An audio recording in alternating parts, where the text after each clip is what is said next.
I could like sneeze explosively and snot could hit the camera. Right. Like Nickelodeon style. Slime Time Live, everybody. So it is Slime Time Live because we're both feeling pretty sick. Hey, it's Matt O'Leary, and I'm here with my wife Nina today. We're gonna do something pretty fun. You want to tell them about it? I don't. We're live here, folks, with a top 10 songs of one of our favorite bands. I'd say our favorite band of the last 3-4 years. Strong contender. There's a few that are, you have in common with your spouse, and those are special bands, and this is one of those. So true. And it's the Lemon Twigs, of course. They just came out with their 4th album, Everything Harmony. The Lemon Twigs are brothers Michael and Brian Daddario. Is that how you say it? Yeah, but I got chewed out in my last video for getting that wrong. So. I think they say it's like Daddario. Daddario? Because they're like... They had a little New York Italian sort of thing to it, but I'm fully Minnesotan, so we'll say Daddario. So the Lemon Twigs are from New York. We have been following them since their first album. I think we went to a show on the Go to School tour together, and then after that you just like started binging the first album. I did. On your own. Got really into that. So then when Songs for the General Public came out, that was the first one that we were like in it together collectively. I think you binged Go to School against my will.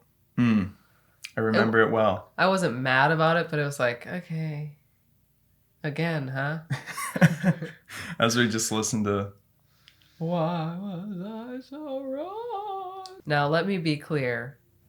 I made a playlist of every song on Spotify from the Lemon Twigs. And I went through and I just added every song to another playlist that I thought was going to be a contender for my top 10.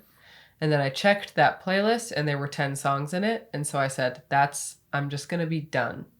Because I could have like been a scholar about it, which you probably were. I didn't listen to them. Like I just looked at the song names and I just... Right. I said, this is God's will. There's 10 songs and that's all for me.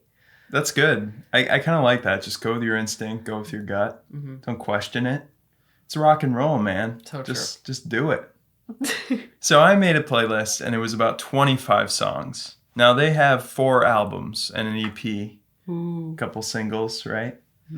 So 25 songs is like half their songs. So that's the problem I'm running into here. We really love this band. Yes. Nina, what does this band, the Lemon Twigs from New York City, mean to you? Everything and more. Would you say? Everything and more. Everything harmony and more? Yes. If you insist, there is some objectivity to this. And leave a nasty comment down below. Right. So we're going to start at number 10. I will kick us off here with my... I gotta check my phone because I have no idea. I didn't memorize this list, folks, okay? Okay. Oh, you need... Okay, my number 10 song is from the album Go to School. Quite possibly my favorite album. And it is called Never Know. What?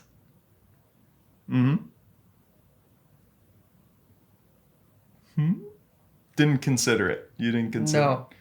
So I love the song. I think it's one of like the proggiest songs they did. That riff that opens it up is just really weird, really cool drumming, little skitter scat on the drums. I love Todd Rundgren's part in it with his vocals and just his contributions to the song. I just love the verses, and then when it goes into the chorus and it's just like this beautiful little vocal harmony thing gets me. Huh. Okay. My number 10 is Fooling Around. All right. Fooling Around. Fooling Around, that's a good one. That's just like a straight up rocker. It's just a good rock song. It's fun. Yeah. I would say almost more than anything, that one really gets stuck in my head. Like I'll go a couple days where I'm just like, just singing it. Yeah, I just think like of all of the personas and stuff that they embody. That one's like not believable, but it's fun. Not believable in the sense that they're so embodying another sound, another time. No, just like a person. You know how they always write, well, not always maybe, but they often... the character. Yeah, the character. Yeah. So it's like, to me, that character is kind of like a 35-year-old man who goes to Vegas with his friends. A little sleazy. Yeah, and it's just like, that's not y'all. But that is not, 20, 21-year-old Michael and Brian? Yeah. No. Yeah, but you're right. It's cute and fun. And it and live, it just has like great energy. Like it perks people up.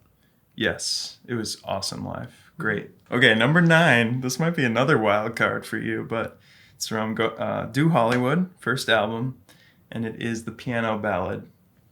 Lonely? No, How Lucky Am I? Oh, that's not a wild card. Yeah. I love that song. I love that song. It feels like you've heard it before instantly, which you say that about a lot of their music, I'd say, where it's just like so instantly classic feeling that it's like, this has got to be a Paul McCartney song, but it's not. And just the chord movement and the vocals are kind of rough, like, you know, they're kind of reaching in the recording, but yeah, that just gives it a charm. And I just think it's so beautiful. And one time I heard, I must have seen in an interview or something, that Jonathan Rado, who was producing the first album, got this as a voice memo sent to him from Brian when he was like, you know, thinking about producing the album. And just the thought of receiving that song and just knowing that they were going to be so great. Yeah. It's got to be in. Number 9. Okay. For me. Number 9. Baby, Baby. Ooh, I like it. Yeah. I like how just the verse is so sparse. And it just has, it's like, the vibe is thick. And I like the abandon. Just like. Reckless, yeah. Yeah. I think, it's just a classic Michael in the best way. Yeah, I love the da-da-da-da-da-da-da. Yeah, it's just like, you got a little bit of everything in it. I think the lyrics are good, too. Yeah, great verse, great chorus, super catchy. Okay, number 8, also from Go to School, and it is a rare Michael song in my top 10. Turns out I like a lot of Brian songs, and it's The Fire. It's just so, it's probably like the most juvenile storyline moment as this monkey who was raised by humans decides to, in vengeance, burn down the school in a Stephen King kind of moment. They were young, they were going for it, they just went for this, you know, ridiculous concept. But part of the reason I love it is because Michael's vocal performance is just like one of those performances where you couldn't recreate it in any way. Like, it's just perfect on the recording, the little cracks in his voice, the I saw, like, you just can't. Yeah. That's amazing. And that's one of those like memeable Lemon Twigs moments that I always think of. Yeah. Because it's so, just ridiculous how he says that. Should I tell you what number that song is? We'll get to it. Get to it. It's up there for you too. I think Go to School has a lot of songs in a style that I don't think that they do anymore. Progressive in a structural sense, where they're jumping from section to section and it's sprawling and not quite as concise and tight as their newest albums. Number 8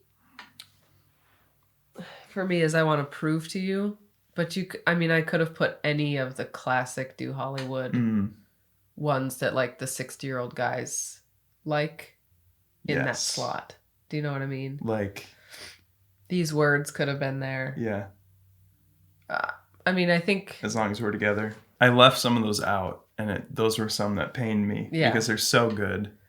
But it's almost like I've heard them so many times at this point that they're not quite as fresh and interesting. Yeah.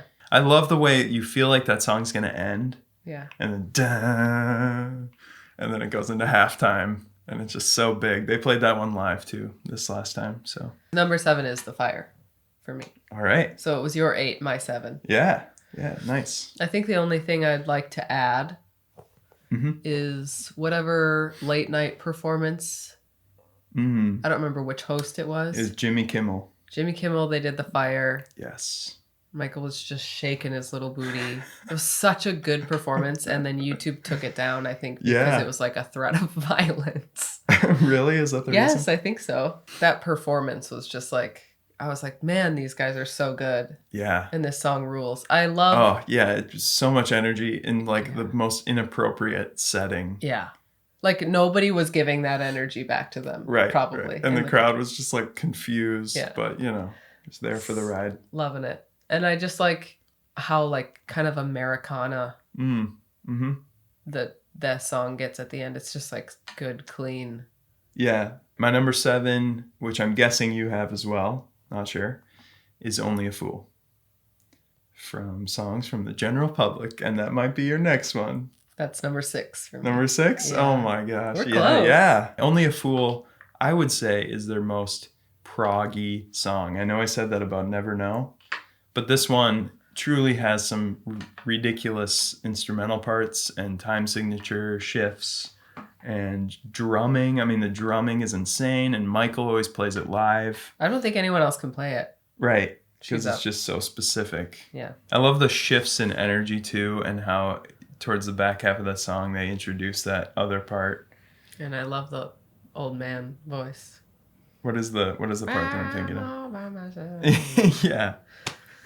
So good. So lots of loneliness in the Twigs songs overall. Okay, at number 6, rounding out the top half of this list is bottom half. The top, as in, think of it like, 10 starting. Anyway, the next one for me, number 6, is If You Give Enough from You love a cheesy Brian ballad. Love a cheesy Brian ballad. But the weird thing is that like almost none of the new cheesy Brian ballads are in the top 10. They're all just kind of just outside of that for me. So I think this one takes the cake as far as just like acoustic cuts from Brian that are super heartfelt, super sentimental, super saccharine. I love the piano line. I love just the way the melody meanders around. And when he sings it live, like he goes into such a high range and he's just like screaming it out, and he doesn't hold back at all. Like he just goes full blast. What's your number 5? Somebody Loving You. Ooh, solid. Very like Queen, like that chorus. Is the just background vocals are just like, they're so good. It's just like that stack. It just hits. Just like, yeah. Oh my goodness, the verse is amazing too. Bum ba da ba da bum bum bum bum bum bum. Yeah. Come on.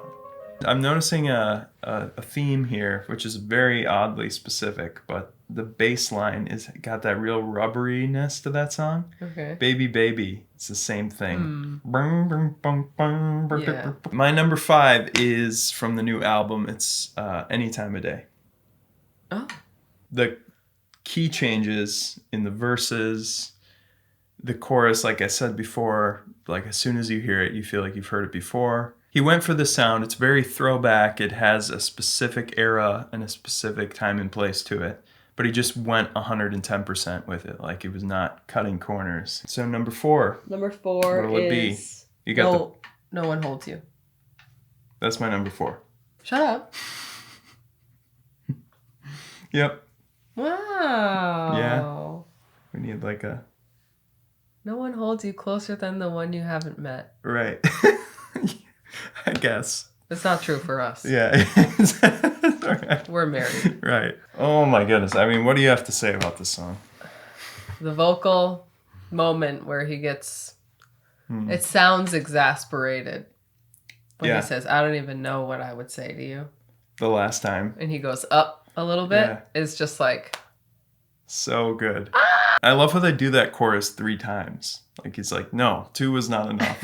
That has a very different Brian vocal sound than a lot of his music, which can be softer and sweeter. I feel that like one's the like his most song, edgy. I feel like that his vocal style on that song is the kind of the way he sings live. It's one of those songs where I remember specifically turning in the car onto one street and him doing that I don't even know what I would say to you, and Yeah, both yeah. of us just being like, Oh man, yeah, it's just such a it glorious. just makes you feel good.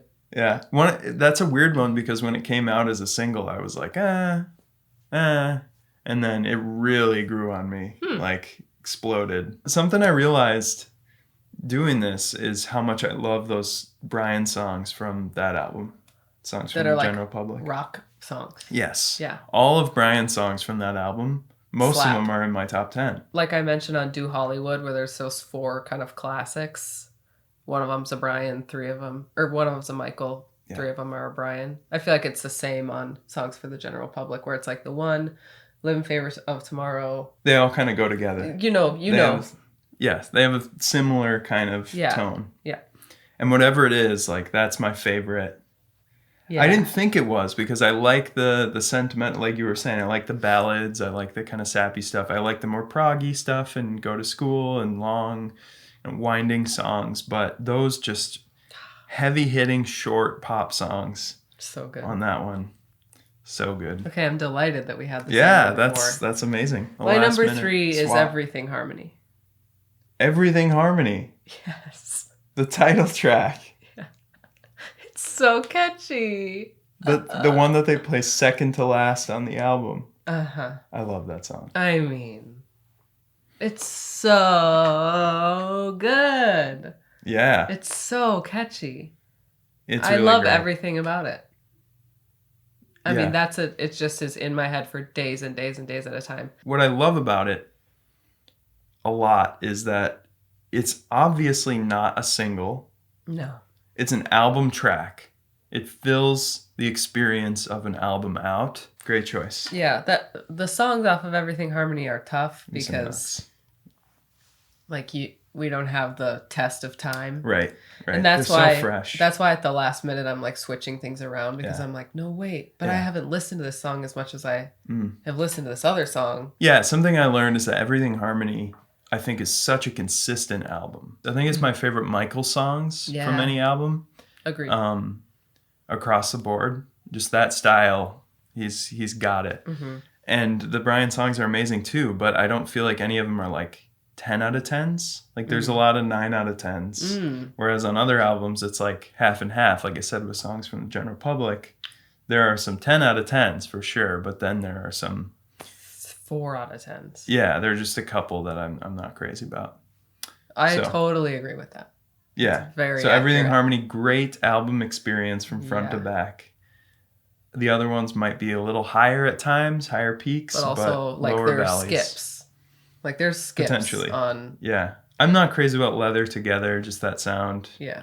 Not really my thing. Ashamed is I'm not super psyched about it. My number 3 is from Do Hollywood. Do you know? And it is not obvious. Is it Frank? It's Frank. Yeah. Yeah. And number this goes 3? This goes back to something I said before, which is I don't think they've done a song like this since, and I'm not sure that they will. It just goes all over the place. It's definitely their most like linear in the sense that it doesn't have repeating choruses that are super catchy. It's just sort of one section after the other.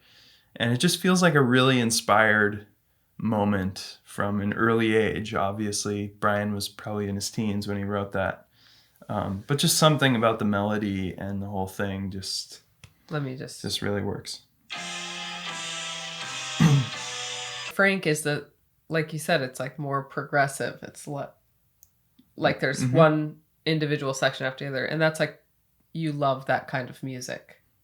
And some of mine in the top 3 are going to be that, where it's just like, I just like it. It's just like hits exactly my kind of music that I gravitate towards. Yeah, Frank is like that for me. And I think the like Sgt. Pepper-esque bombast from that album is something they probably won't do again with sort of the circus sounds. Number 2 is Ghost Run Free.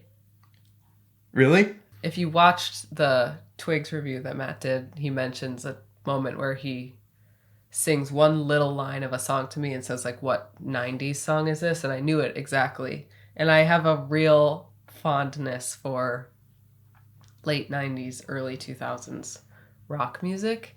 And so when Matt got the album, I would hear Ghost Run Free down here. So he heard it before I did. And I would hear Ghost Run Free and just be like, oh my gosh, I got to hear that song. And it's just like, it just... Yeah. Just love the way it sounds. It really is like straight up cocaine. Yeah. Like just it's exactly perfect. The type of sounding song that I just love. And I have that sound is associated with so many just like good memories. So it's like, it's actually odd because it's a late 60s kind of sound. Like it's the Byrds with that 12-string guitar. It has that. But then it has the sheen on it, this production sheen that's similar to a lot of 90s pop stuff. Yeah. And like Teenage Fan Club, which is kind of a deep cut kind of band, but it sounds a lot like them. You've probably noticed this, but right before the last chorus comes in, there's this swooshing sound. Oh, it's so annoying in the car. It sounds so bad in the car. It sounds like it's like pixelated. It's like, I don't know if it almost reminds me of like a phaser type effect or something, but just kind of swishes over, and you can tell it's very intentional, and they must have just loved, because it just like when it washes over that last vocal, and the last vocal's just so like overproduced and like maxed out. Really hard for me to leave that one out, because it's short and sweet.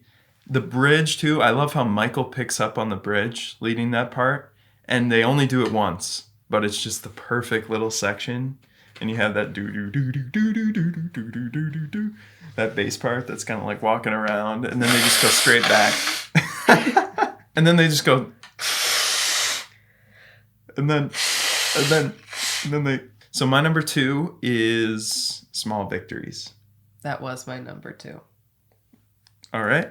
So yeah, that's your number 1. Yeah. Oh my gosh, I love you.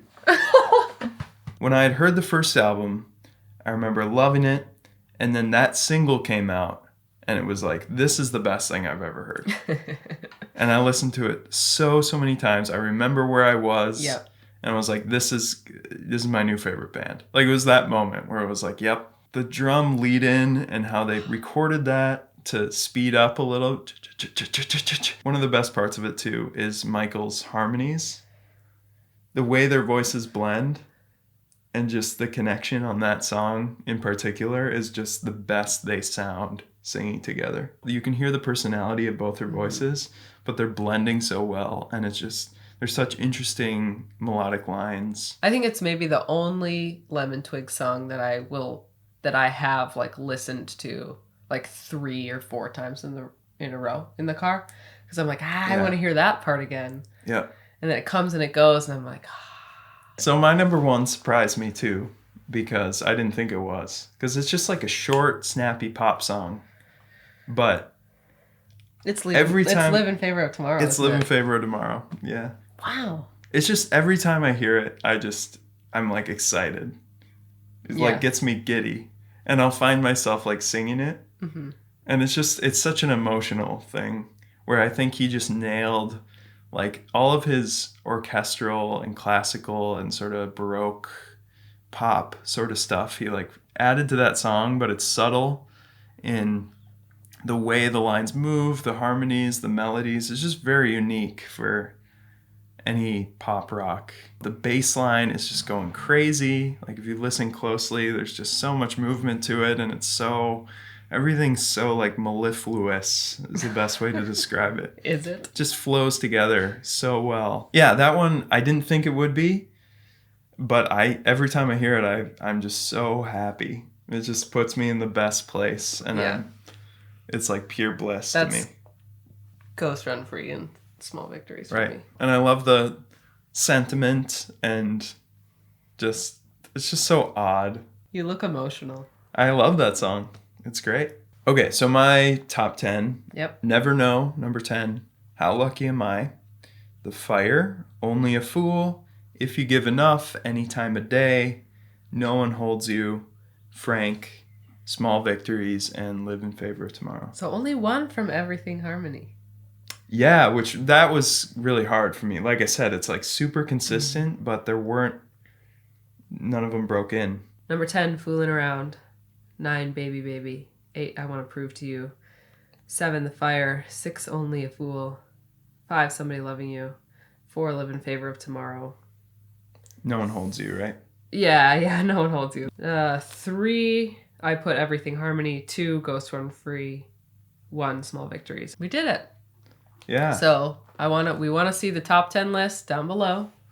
Yes, definitely. And maybe like the song that gets you just right in the feels. I reviewed the last album, Everything Harmony. So if you're new to the channel from that, thank you. And go check out that review if you like the Twigs and haven't yet. If there's any other bands that you want us to do this for, let us know. And it might not be me, but Matt can think of the friend or whoever that he shares a kindred love of. I think we did it for House of Heroes. I think we did like top 5 for House of Heroes, which like nobody listens to House of Heroes. But you also did top 10 for Coheed and Cambria with Max, and that's a great video. So maybe you should link that down below. Sure. Yeah, I'll do that. As always, let's get some coffee.